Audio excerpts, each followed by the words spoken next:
বিএনপির ভারপ্রাপ্ত চেয়ারম্যান তারেক রহমান ঘোষিত রাষ্ট্র কাঠামো সংস্কারের ৩১ দফা বাস্তবায়নের লক্ষ্যে কুষ্টিয়া ১ আসনের সাবেক সংসদ সদস্য ও দৌলতপুর উপজেলা বিএনপির সভাপতি রেজা আহমেদ বাচ্চু মোল্লার নেতৃত্বে লিফলেট বিতরণ ও গণসংযোগ কর্মসূচি অনুষ্ঠিত হয়েছে। রেজা আহমেদ বাচ্চু মোল্লা বলেন, তারেক রহমান ঘোষিত ৩১ দফা বাস্তবায়নই দেশের গণতন্ত্র পুনরুদ্ধার ও জনগণের অধিকার প্রতিষ্ঠার পথ সুগম করবে। আগামী দিনে বিএনপিকে রাষ্ট্র কাঠামোয় আনতে সবাইকে ঐক্যবদ্ধভাবে কাজ করতে হবে।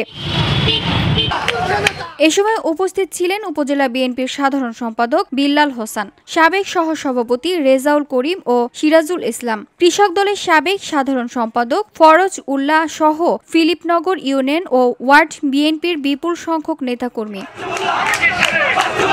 লিফলেট বিতরণ ও গণসংযোগ কর্মসূচিতে স্থানীয় নেতাকর্মীদের উপস্থিতিতে এলাকা জুড়ে জনসমাগমে উৎসবমুখর পরিবেশের সৃষ্টি হয়।